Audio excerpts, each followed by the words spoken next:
back to my 1.17 farming series. Today I'm going to be showing you how to make a very easy and incredibly efficient glow ink farm. So let's get it going.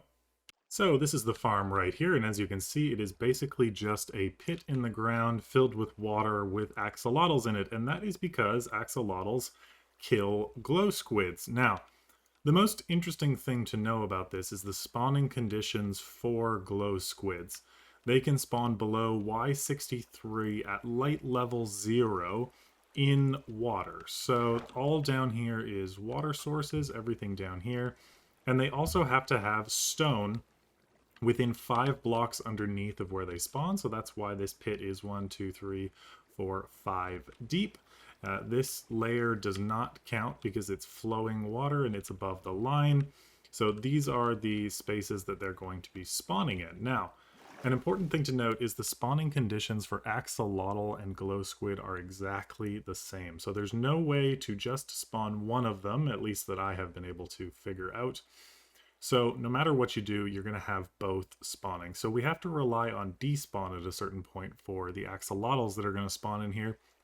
But luckily the rates are still high enough that the glow squid that do spawn about 50% of the time get killed and moved across. And this farm that I built up, I ran it for 1 hour, and this is the amount of glow ink that came into the farm. This is over 450 glow ink in 1 hour, the glow ink sacks. So this is a very efficient farm. You wouldn't have to AFK here very much to be able to get quite a bit of what you need. And what you need to build this farm is almost nothing. It is so simple.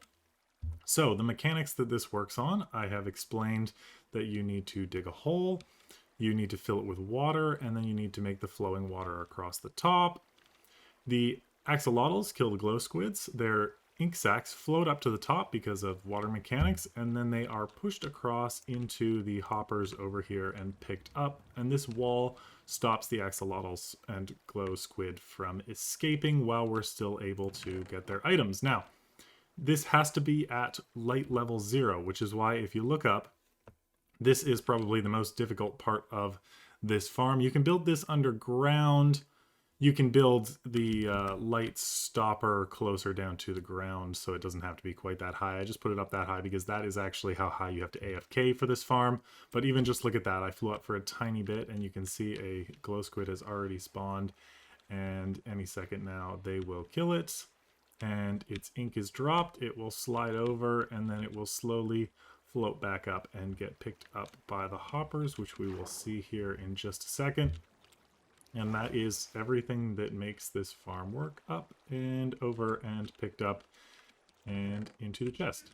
So super simple, and all we have to do is AFK up quite high for this to work because we cannot have any other water or squid or anything else spawning within the range. There you go. You saw that time axolotls spawned, unfortunately, not glow squid. But after about 90 seconds, they'll all despawn and we will get another full batch of glow squid. And since they drop so many when they're killed, it's super efficient. So all you want to do for this is I will show you over here. You want to make yourself a hole. What I did here was this wide. You can make this as wide as you want. The depth is more important than the length. And what you will need is over in this chest over here. So what you're going to need is water sources. So 1 infinite water source in a bucket. You're going to need some axolotls. And you can actually just spawn them in this farm naturally. And then you are going to want to name tag them. And that is because once you name tag them, they are out of the mob cap. And they don't count against the glow squid farm. So the ones that you have that are killing them will not despawn. And they kill them. You could not have name tagged ones and just rely on naturally spawned ones to kill them, but it would be much less efficient. So you're going to want some name tags. Then you just need blocks. This is for building. You need specifically either stone or the other stone type tag blocks to go underneath because they need that within 5 blocks underneath. I suggest just doing stone. You're going to need a couple of walls for the length that you choose. You're going to need hoppers for the length that you choose, and just a chest to pick up your items. So the first thing that you need to do is box out the top of your farm, and you're going to want to make this 8 deep. 1, 2, 3, 4, 5, 6, 7, 8. That is because that is the flow distance of water. So that is pretty easy. 1, 2, 3, 4, 5, 6, 7, 8. And basically then you're going to want to dig down your 5 blocks. So this will be the layer that the water will flow on. You're going to want to dig this out completely, all the way out to here +1. That is where your hoppers are going to sit. So let me just clear this out and then I'll be right back. Okay, so now that I have dug that out and I have dug out the trench for my hoppers, what we're going to want to do is off the side of the farm place our chests and then place our hoppers facing into those chests the entire length of the farm that you choose. I have made mine, I believe, 15 wide. 1, 2, 3, 4, 5, 6, 7, 8, 9, 10, 11, 12, 13, 14, 15, and that is very, very efficient. As far as I have found. And then we are going to put these walls along here, and you're going to want to make sure that you go one past on the walls and that there's nothing on the other side here, just so that nothing gets hung up, so that these are all straight walls, just like that. Now, the important thing to note here about how the water needs to flow. So you see right now how this top layer flows over, and that is what pushes the ink sacs into the hoppers. Now, if we dug all this out and put the water in and then tried to make it flow, it wouldn't. The water would just sit on the corner over here. So there's 2 ways that you can do this. The first way is to fill this entire thing like this so the water flows across, and then dig out and put the rest of your water sources in.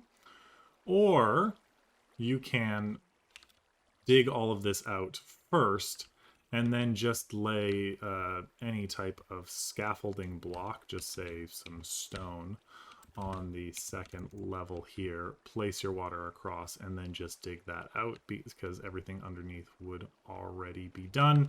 So I will do it that way just to show you right now. I will dig all of this out and I will be right back. And there we go. And now you can see that as I dug down, the ground is not all stone, and we are going to want to make sure that this ground is one uniform. There are other blocks other than stone that are okay. Some are, some aren't. The ores are definitely not. I believe the granite and things are technically okay, but it's easiest if you don't know exactly which blocks have that tag that they need 5 blocks underneath them, to just go with stone.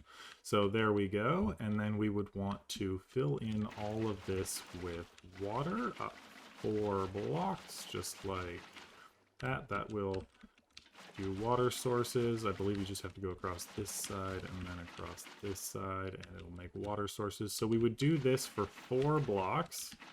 Just like this, like that, and then 1 more for a 4th, and yes, just like that. And then what we would need to do is place in our scaffolding blocks like this all the way across, fill this out with stone. So this will just take me a second, rapidly clicking. Probably should have paused here, but that's fine. There we go, and the last row. So you would put your scaffolding in there. That's really fast. And then you put your water across here. And then it's quite easy to dig this out because you're not underwater, so you can still use your regular mining speed. You get rid of all of these blocks, which I will do quickly here.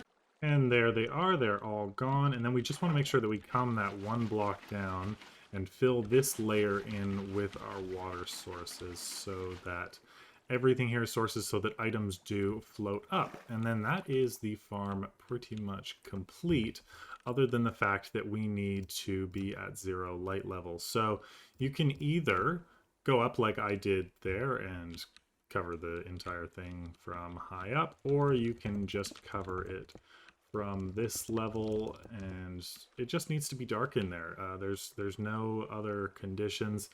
You can use the new tinted glass, which I really like because it is just so nice to be able to see into your farms. So you can use tinted glass like this and cover this over so that the light level is 0. I'll just do this quickly and then we will do the last step. Alright, and then once you've covered your farm, either down here or up there, you're going to want to wait for some axolotl to spawn. You'll want to go up into your AFK type area in order for that to happen quickly. And then once they do spawn, you're going to want to take your name tags and you're going to want to name, I'd probably say about 5 of them in order to make sure that the squid are dispatched quite quickly. I believe 5 is how many I have named over there. So if we take axolotls just like this, and then all you have to do is name tag them. They don't need to be bred or anything to fight. They will naturally take care of the squid, so just 5 like that. And this farm is now 100% complete. There is nothing left to do with this. This will now work. Of course, I have 2 of them here now, so it's not going to be, it might be even slightly more efficient just because I have 2, but this is very efficient, over 450 an hour. Then the last thing that you want to do is just make sure that you AFK 120 blocks or so up from the bottom of this, just so that no other of these types of mobs can spawn. If you actually look in this screen, you can watch over bottom left, you see there's a bunch of numbers, SC and a number, M and a number, C and a number, A and a number, U and a number. The U is actually what we are looking for in this instance. We have 5 at the moment. Those are axolotls. If I were to go up another about 10 blocks, we would have 0. There you go. And then as I come down, you'll see either axolotls or glow squid spawning, and that will come back up. There you go, some axolotl spawned, and U is up to 8. And then after a certain amount of time, they'll despawn, and we will get another chance. You can speed it up by exiting and coming back in, but we want this to be totally AFKable, so that is not part of the calculation. The 450 is with the axolotls spawning as well. There you go, our first batch of glow squid. And you will see them get dispatched rather quickly by our axolotls that are name tagged, and they will take them out and we will collect their drops. So that is absolutely everything that you need to know for this farm. Once again, I will come over here and show you what you need in order to make this farm work. It is not much, but that is it. You can now get tons of glow ink for your various projects, glowing signs, glowing item frames, things like that. And that is everything. So let me know how this goes, building up the farm in your world. I am so excited to get one of these in my world, but that is going to be it for today. Thank you so much for watching, and I'll see you in the next one. Bye.